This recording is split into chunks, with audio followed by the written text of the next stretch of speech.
You know what needs to be vanquished through the Shadow Realm? What's that?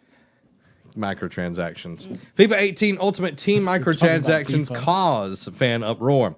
Fans are railed against EA for the use of microtransactions and the recent changes to FIFA's mechanics. A Reddit post on a consumer campaign known as #FixFIFA has been gaining traction around the internet. The movement also has a change.org petition, which has gained nearly 25,000 signatures at the time of writing. The goal of the campaign is to fix the variety of issues that concerned players are reporting, including extending FIFA 18's weekend league period and addressing the game's microtransactions.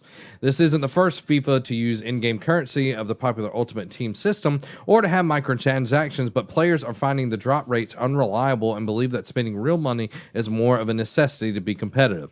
Reddit user Pure Srock explains the packs are completely RNG and have terrible drop rates. As such, either spend $1.50 and get the best player in the game or spend thousands of dollars and get nothing. People with the best team in the game have spent a whopping $8,000 to acquire it, which is absurd, especially for a yearly game. He is also dealing with massive backlash on Star Wars, and we'll talk about more of that in just a second. So, what do we got here, everybody?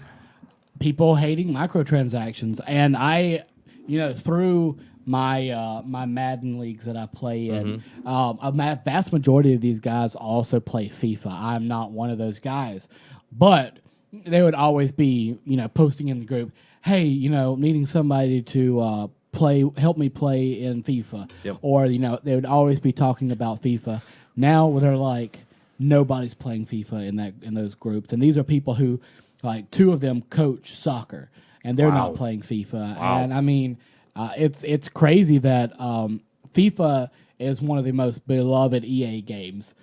There's tons of people out there across the pond that's in the U.S., all over the world who love playing FIFA. EA, that's their biggest selling franchise. It is. It's FIFA, and then it's Madden. Yeah, and your microtransactions are just literally, you're eating yourself alive. Mm-hmm. You're going to have a majority of people who are going to go out and buy, spend the $8,000 to make your best team. I've played Madden Ultimate Team, and They video game worth $8,000. No, and they push so hard in Madden Ultimate Team to make your team better. But really, it doesn't matter how good you are. It matters at Madden. But you can find somebody who went and bought a 99 overall Jerry Rice or a Tom Brady, and have these massive cards where there's no chance for you to beat them. Yeah, because the stats are stacked against you then. Yeah. My biggest thing with this is EA has sunk a lot of time into putting microtransactions in their games. Like, we've talked about Star Wars extensively on this, and we'll talk about it here in just a second as well. But Need for Speed Payback is one of the games that they've brought back on the scale of microtransactions, where they're making you want to pay, they are wanting your money. And this is the thing, everybody, voting for a wallet and all that good stuff, but it goes even further, where EA has said to their shareholders, and I know a lot of people are like, oh, people just hating on EA. Well, they deserve this. Okay. Yep. EA has said to their shareholders, them turning off the microtransactions in Star Wars Battlefront 2 will not affect the money that they make on this game. So what that just says to me is this whole system is driven by greed. Oh, absolutely. 100%. And it's in everything now. And this clearly, this is going to gain more and more traction. I think we start talking more about FIFA. Now, what's gotten me, EA is screwing up a lot of things for a lot of people. And it's not even just gamers. There are governments getting involved now. Belgium has ruled that this is some sort of gambling. Online gambling. And now the United States are starting to look into this as well. The state of Hawaii investigating EA for predatory practices Why did it have to get this far? That's all I've got to say. Yes, this week, Democratic State Representative from Hawaii, Chris Lee, held a press conference to explain that the state of Hawaii is going to investigate legislation banning games like EA Star Wars Battlefront 2 from being played by young children, both in Hawaii and possibly pursuing a national scale. Similar to Belgium also declaring today that the government has ruled games with loot boxes will henceforth be categorized as gambling, Hawaii is pursuing investigations as whether the same idea applies in the U.S. This game is a Star Wars themed online casino, Lean said from the podium. Can't talk today. It's a trap.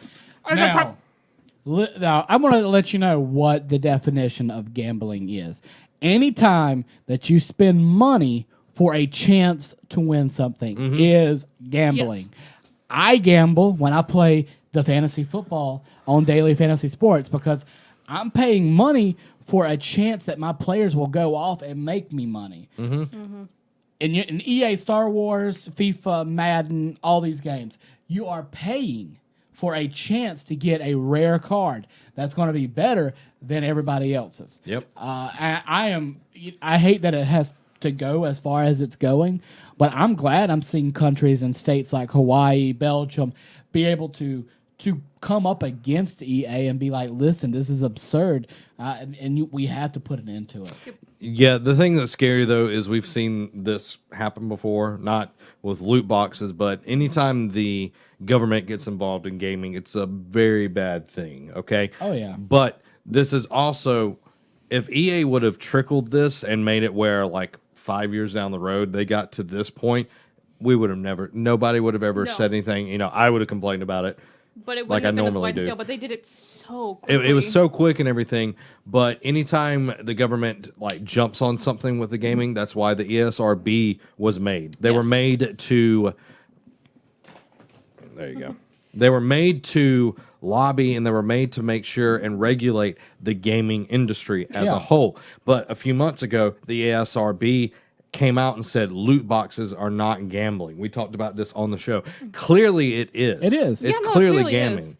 And now we're going to see the power of the gaming industry come to bear, because if you don't know, everybody, these companies have a ton of money. They have a lot of lobbyists on their side as well. So they're going to educate the government. They're going to make sure that, you don't understand what it is. It's not necessarily the gambling thing for me. I know what a loot box is. Yeah. If there's kids, yes, that is predatory. But the biggest thing is the greed that is part of this. And there are people saying, well, if they have to charge this much, or they have to do this because the games cost so much. No, they make their money back on the sales alone. Yeah, they just said that in their shareholders thing. Yeah. And if you can't make a Star Wars game that makes money, then why are you making video games? It is clearly not a very good Star Wars game. Star Wars has such a huge following. You could literally put out a turd that has Star Wars on it, and I'm sure people will buy it because it has Star Wars. You can make a solitaire game and say it's Star Wars solitaire, and people are like, I gotta have it. You think about Pinball FX, they have Star Wars tables that are on that, and it does really well. So those are some of the most sold tables on that pinball game. But clearly we're seeing something going on here where corporate greed is really damaging what the gaming industry is known for. And that's what is scary, because, you look at Warner Brothers with Shadow of War. They skidded by just barely from getting their teeth knocked out. But you've got so many games that are doing these loot box systems and doing them poorly. I know you've said if it's cosmetic, it doesn't matter. My thing is, I don't have... Whenever it comes to just loot boxes in general, whenever it comes to something that, it actually affects gameplay, that I don't think that those microtransactions should exist at all. Whenever it's just cosmetics, then they mentioned it there as, talking about making it to where only people, 18 or older can actually do that stuff. And I think that that's, it's still greedy, but in the grand scheme of things, it's totally fine. because Yeah. it doesn't affect anything. It's like it's your money, you're paying to get that, whatever. But whenever it's towards younger children and it actually affects the gameplay, it's just gross. Well, they're talking about making it where kids can't play the game or whatever. If they make it where like, oh, you have to be this old to get the game. Well, typically it'd be 18 or older. Yeah, then your parents are just going to like. It's just Exactly, like like, they're parents gonna buying find ways around GTA or Call of Duty Yeah. for a kid. Yeah, like, kids, there's they already do that, but Okay. When we had our Xbox 360s, PS3s, we weren't 18. same. But you know what I did?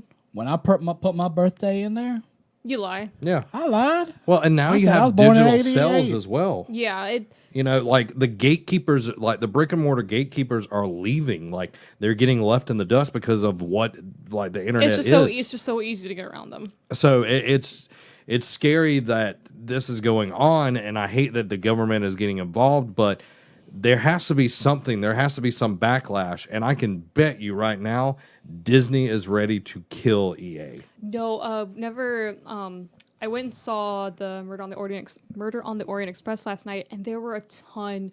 I mean, like almost every other commercial was some type of Star Wars game, not necessarily Battlefront 2. In fact, I don't think there were any Battlefront 2 It commercials. was like the EA, like mobile game. Yeah. There were so many of that. Disney was trying to push out like like, oh, we did this. I mean, it was a very touching thing. It was like we did this like lowering of the flag ceremony for this Vietnam veteran. Like, and I was like, I was telling my mom, I was like, they are trying to like really push on like PR right now, Yeah. like because they are in deep doo doo. Yeah, and like if I was Disney, I would be making sure that I would be finding a loophole or buying out the contract that I have with absolutely EA, and I would go to somebody like Marvel did with Spider-Man. They went over to Insomniac, and they're going to handle that's part of Disney as well, but they're going to handle it right. You don't see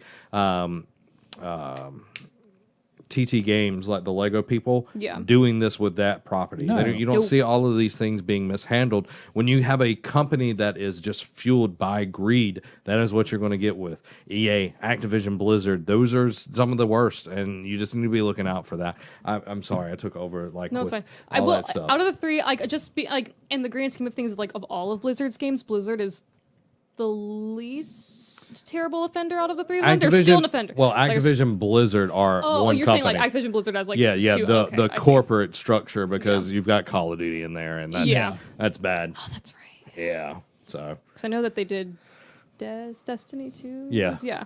So you got all of that there. So definitely be voting for your wallet, with your wallet and everything. And while we're on the subject of Star Wars, I'm putting up my impressions video this coming up week as well. And if you are interested in the game, I definitely would watch it. If you are going to just play the game for the story, watch it. Watch it. And the quick thing on this, if you're going to play it, rent it.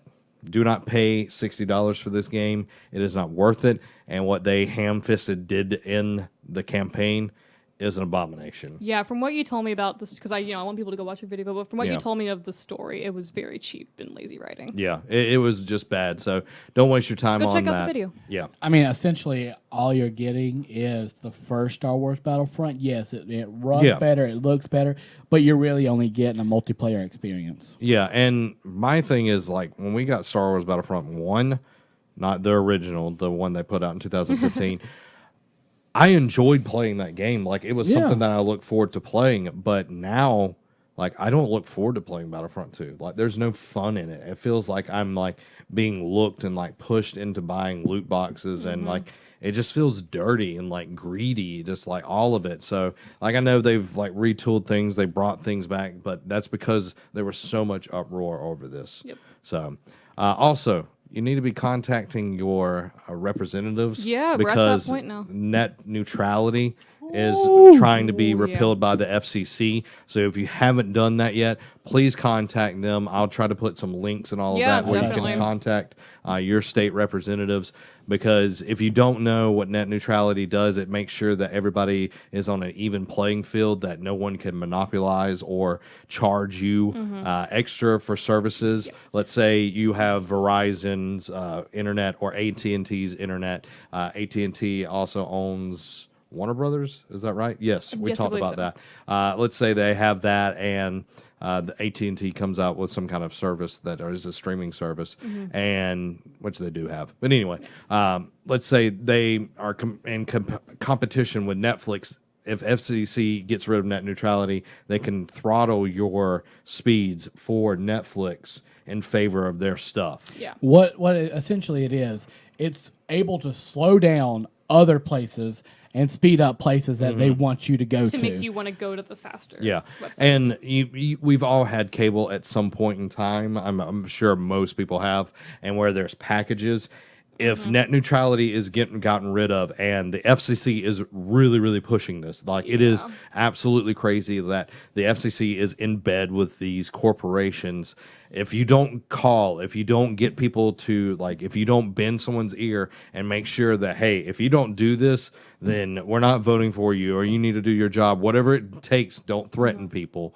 Don't go to that point. It's illegal. But you need to be honest, and you need to make an effort to do this, because if net neutrality goes away, then the internet as we know it is gone. Oh, absolutely. And you could be paying $20 just to be able to access YouTube each month, which would be ridiculous, because that's part of the package that you get with your internet. So definitely be checking that out. I'll be putting links in the descriptions. There's also a thing going around on Facebook. It's big and red. You can't miss it. It'll say net neutrality. Click on it, and you'll be able to sign your name to it. The more names you get, the better. Yeah, and there's places that'll give you a script that you can read out or whatever. So it all helps you, so you don't have to come up anything off the cuff. Sorry, I got on that kick as well. It's a very important. It's something important because we as internet commentators, or whatever you want to say, but even just internet consumers, like it's important for us to make sure that the internet stays the way it is, because the internet is a big and beautiful weird thing. It is. Yeah. So